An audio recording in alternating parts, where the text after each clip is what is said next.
What's up everyone, it's Alicia here. So, a couple of days, Twitter and all around the world's news, one of the biggest talking points have been Canadian truckers. And I was a bit surprised because I didn't see anything on the news outlets I read in Europe, in Finland. And I don't know the reason for that, but I started to look into it and found out that there's actually approximately 50,000 truckers protesting against the government mandates of Canada, and they're driving through Canada to Ottawa to protest it. Before we go any further, remember to subscribe. I upload daily content here in YouTube, also in TikTok, Instagram. Go to my Twitter. I have some really good takes on there, so go check those out. All the links in the description. Let's continue. 50,000 truckers versus the government. Well, it's not a battle royale, so it's not nothing like that, even though a lot of people have been trying to hijack this movement and create it to be something hostile, something evil. I don't think it is evil in its core. I think the original idea of the protest was actually like a semi-understandable. Check the video. Thanks for watching. See you guys on the next one. So a couple of days there's been Truckers for Freedom trending on Twitter, and I got curious on what the fuck is going on again because of like the Eminem situation and the Minnie Mouse situation and the Joe Rogan, which we are coming later on. But I was like, why is truckers in Canada trending in Twitter?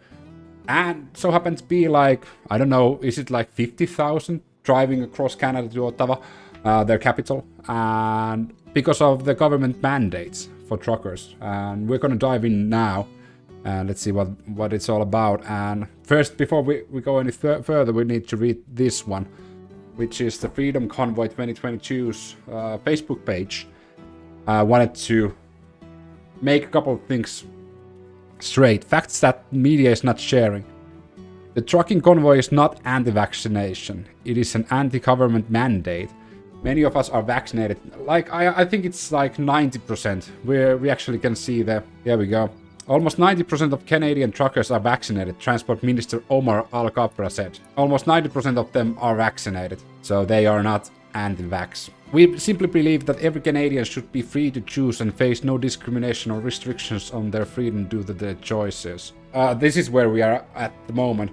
Why I wanted to read this before anything else was, for example, Finland. We haven't had any news of this, and this is quite a big thing. Again, it's like 50,000 truckers. The only thing I found was like a small news that anti-vax protest in Canada. And then there was the statement of Justin Trudeau, and Justin Trudeau, who is the Prime Minister of Canada, just said that, I don't know, fuck you, basically.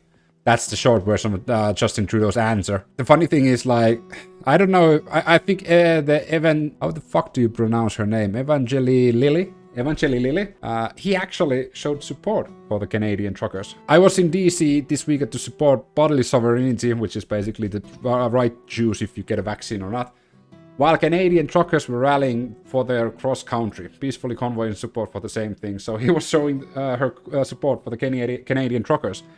And people got pissed, of course. That's always the reaction to everything. And they are only there because of the mandates. Canada has required essential service providers previously exempt from vaccination requirements, including truck drivers, to be fully vaccinated. Unvaccinated Canadian truck drivers entering Canada will need to meet requirements for pre-entry arrival and day 8 testing, as well as quarantine requirements. The US also imposes similar requirements in its borders as January 22nd. So those are the things they are against, which is kind of, again, funny because 90% of them are vaccinated. Unfortunately, I think the whole situation has been hijacked. I think the original idea of the thing, of the protest of the mandates, was you could argue that that was like not that bad, because again they weren't anti-vax, but somewhere during that like period from the start to where we are now, it got hijacked, the movement. I think it's now more to do with the right wing wanted to show the middle finger to the left wing, and also a lot of anti-vax people getting behind the truckers and making up agendas that this is for us, this is for the freedom of people. Even Elon Musk tweets support for the Freedom Convoy. For example, they are calling it now the Freedom Convoy. It wasn't that in the original, it wasn't that in the beginning, but they are now elevating the idea behind the movement to a higher level. And I think that's where you lose a lot of people who are supporting. A self-described freedom convoy of Canadian truckers opposed to vaccine mandate arrives in Ottawa, and they are now there. What's going to happen? Well, unfortunately, I don't think anything's gonna happen, considering Justin Trudeau has already said that nothing's gonna happen. So that's it, basically. There's no conversation, there's no nothing. It's real Canadians who supporting real Canadians. I immigrant. I came here 25 years ago. I don't like Canada, what's happening unofficial. But I think in a time where we live at the moment, I don't know where she's from, but I'm presuming Eastern Europe. Probably not a good look to find the only Eastern European immigrant in Canada, considering the left is always blaming the right wing for like being buddies with Russia. This is real Canada. This is real Canadian. I'm not saying she's from Russia, but I can hear from the accent that she's pretty close to us. For you, for me, for him, for everybody. What are they fighting for? For faith. Again, she's making this to be a lot bigger than it really is. Like, it's only for the mandates. Vaccine or something like this. Since when government forced to? She didn't speak any English. They won't let me to go to. But the thing that Justin Trudeau said, that it was a minority, I don't actually believe that. Considering the pictures and videos, for example this one, I've seen throughout the couple of days, the support the truckers are getting is humongous in Canada and as big in the United States. I think it's really naive and even egotistical for Justin Trudeau to just turn his head and not like really think about this. And the worst thing about it is like a lot of European countries are already like opening their countries. So this looks even worse for Justin Trudeau. This is again what I'm talking about.